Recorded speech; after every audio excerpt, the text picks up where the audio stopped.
What is going on, guys? Penzik here with Reaper Gaming, and we've got another unboxing here and video review for Blade Hawk's gaming mouse. I picked this up off of Amazon for about $15. It's supposed to be a small, compact mouse. Supports up to 4,000 DPI, 1,000 Omron, long life, 10 million switches, turbo clock technology, 0 delay, 1 millisecond reaction speed. So it's supposed to be very responsive. And overall well built. Seven colorful illuminated design brings game, glare, vision with 7 red, blue, green, purple, yellow, or white colors circulating. You can always stay in a good mood, so you get to change all your colors, which is what I do with a lot of my keyboards and stuff. I like having that red and black option, so we'll see how this works with the LEDs and the illumination there. It's got 5 button custom design, so you get some stuff on the side for macros, things like that, for when we're doing the RPGs. Helps out greatly. Turbo clock technology. With unique turbo clock technology, the mouse is 8 times faster than normal wired gaming mouse in button reaction with instant click response. It works perfectly. And then it says accurate tracking engine.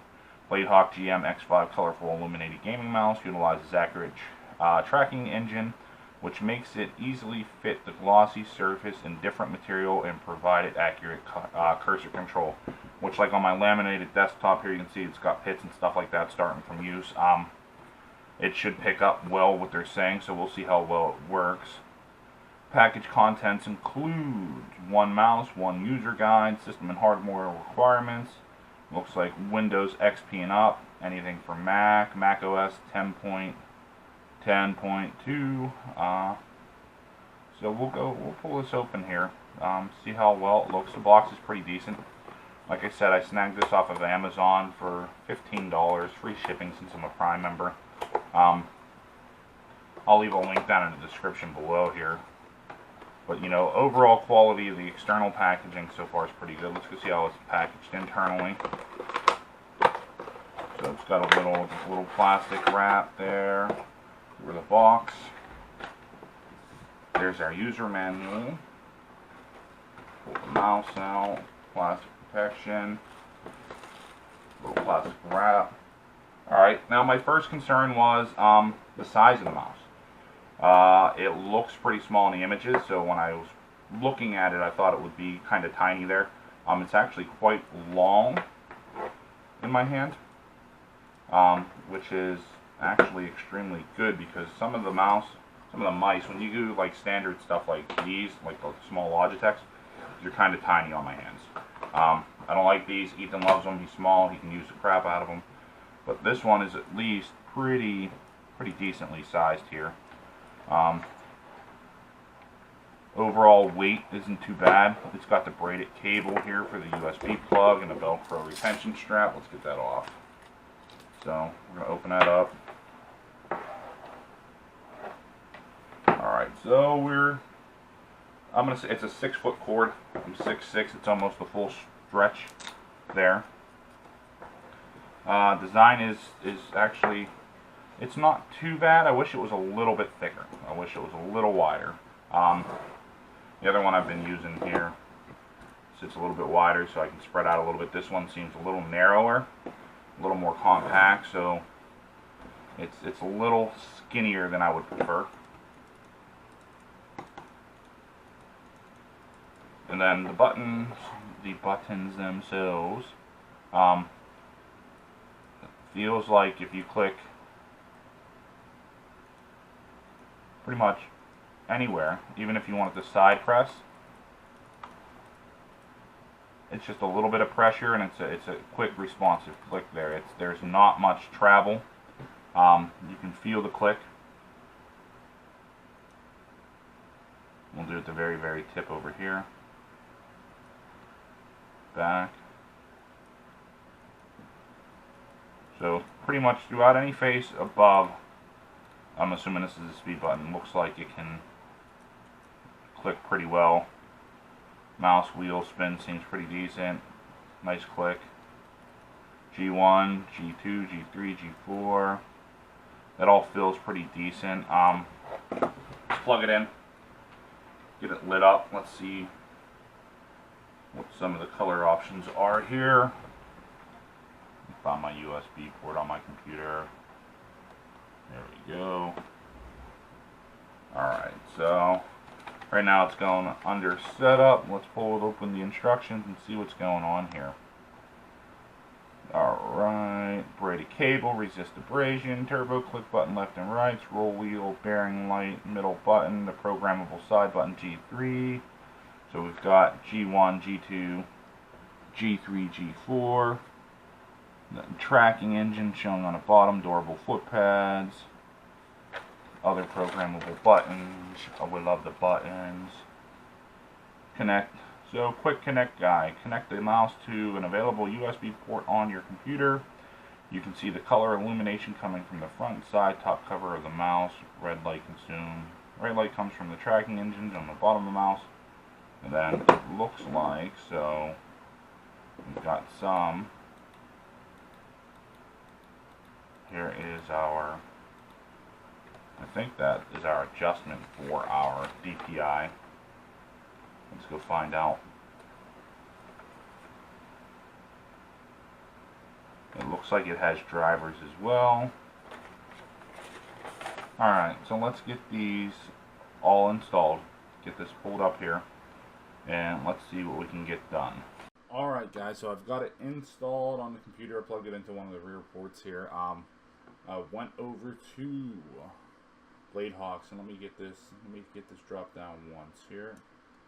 Drop that down. So if you go to Blade Hawks website, Blade Hawks Gaming Mouse, or BladeHawks.com, this will have the drivers that you need for the gaming mouse itself. The page itself gives you some details on the mouse, you know, features, stuff like that. A couple other items that they have listed. Click the driver download. It gives you a couple different driver options. It says GM-X5, which is the one we have here. Which little sneak peek, I'm assuming here that it's got GM-X6 to the 10, which on the gaming mouse section itself it only listed GM-X5, so maybe these are coming later. But what you're going to want to do is you're going to want to click the GM-X5. It's going to download a RAR file. You're going to unzip that if you would. That way you can get the installation program. You'll be able to install it here, and then once you get it installed onto your computer, you can get the program pulled up here for the mouse. And this lets you customize all the features on the mouse itself. The left button, right button, the middle button, so when you click down on a wheel, the up scroll, the down scroll, and then G1 to G4 here on the wheel, or on the keyboard, the mouse itself. It lets you edit everything, and then you can even do commands based off of what you want to do. Left mouse button, you can set it so it can print, play, whatever you want it to do. Media commands, if you play a lot of music, you can pause, play, stop, next track, volume up, volume down. Things along that line, which are fantastic ideas here, especially for like these two oddball buttons here on the side. They're a little bit harder to reach, so they're not going to be huge useful buttons for me. They're not going to be my go-to or anything like that. But let's go apply. This will give us, as you can see here, let me get this out of the way. Let's get the camera out of the way. Alright, we'll just slide it off to the other side here. So up in the top left hand corner up here, when you click the G3, volume goes up, G4, volume brings it down. So, you know, just something quick and easy if you don't want to search while you're playing a game to bring those keys out, or to pull out of a game to adjust your volume. Nice little features to add and map to your mouse. Now, the software itself seems pretty intuitive, straightforward. It has a lot of features of what you can do and can't do, get everything set. You know, so you can set it specifically to each game, and then you can put a configuration file for each setup that you're doing, which is nice. When you go to the Advanced tab, this lets you adjust a lot more of the mouse's features. Excuse me. So your scroll speed, default, it's a 3. 3 is kind of slow. So let's put it up. So 3, I'm on 7 now. 7's not too bad. Let's take it up to like a 50. Click apply. Settings successful. 50, it's kind of, you're rolling through the whole thing, all the way up to 100, apply. And you can see it scrolls through that page pretty fast. Now I messed with that a little bit. I found 7 was at ideal when I'm scrolling through and I need to roll through it pretty decently but still look at some of the stuff. You know, 7 is that ideal spot. And with the wheel itself, it's not a full-on click and it's not a free spin itself. It's got the little notches that you can feel it pop in and you know where you're stopping and going there. Pointer speed. So actual speed of your pointer, you can kind of fine-tune the DPI setting and everything with that. So if you want it really fast, so we'll say really fast, let it apply. I mean, you're going to be all over the place. You can fine-tune it. I'm going to go back. We'll say right in the middle. See how the middle feels. Let it apply. Middle's not too bad. And then we can adjust our DPI as well. So on the button itself, it's going to give you 3 default levels. First level, second level, third level, and then back to the first level. And you can define the DPI based off of each level.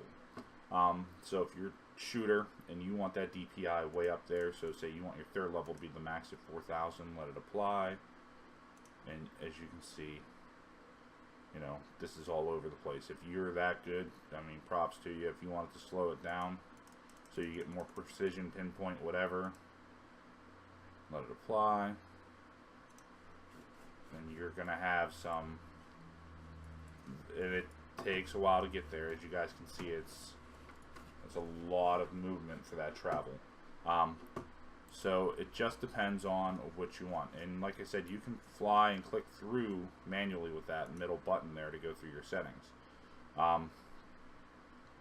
So default settings restore. These are your defaults here, which is nice. And you can customize everything. Now normally like 1,000 to a 1,500 DPI is going to be where I normally play, what I do everything at. Nothing too major. 1,500's kind of fast, you know, but you can fine tune each setting. If you need very, very minimum setting here, you can take it down to 250. Like I said, 250 is going to be like a crawl. And here we'll go over. So we're at, this is what should be the 500. 1,000. 1,500, and everything applies through there. So it's nice to have that feature to tune the mouse to what you're actually using it for. Now, the other one they have is your speed, your double click speed is, you know, how fast, that delay between each click. And it gives you a little map so you can map it out, see how fast you're moving compared to the other ones. But it's nice that it gives you the options there. And then there's the help and support page as well. That way if you need some support, any questions, it looks like they have an email address and everything that you can reach over to them, ask them some questions here. But it's nice to see the features coming through. And it looks like there's a lot of options that they could possibly add to the future as well for this. My 2 complaints so far messing with this mouse, the little bit that I have so far, is it's narrow. It's not the widest thing in the world, so for me it's a little narrower than I'm used to. And the colors, I don't know if you guys can see this. I don't know if the camera's picking this up. It cycles, you know, it's got the 7 color, it cycles, so it's a breathing color cycle. I would prefer it more if I could, here let me do this, we'll turn on the Amazon stuff, if I could select through my color scheme that I want manually and just go, you know, match everything, be done with it. As for the LEDs, they're not game breaking for me. It's not going to deter the overall performance of the mouse, but the color scheme itself, you know, I'm a little OCD and anal when it comes to all my outlines, my color schemes, and even my other mouse. You know, we have that color change option, which I like. But as a secondary, I think this will do well. I think this will do perfectly, especially for the price point. For $14.99, especially with the customizations, I don't think you can really complain or beat it for what it's giving you at that price point. Any comments, questions, leave it down in the comment section below. Thumbs up if this helped you out. Thumbs up if you use this mouse and you like it. Thumbs down if this video just didn't work for you at all. Thanks for watching.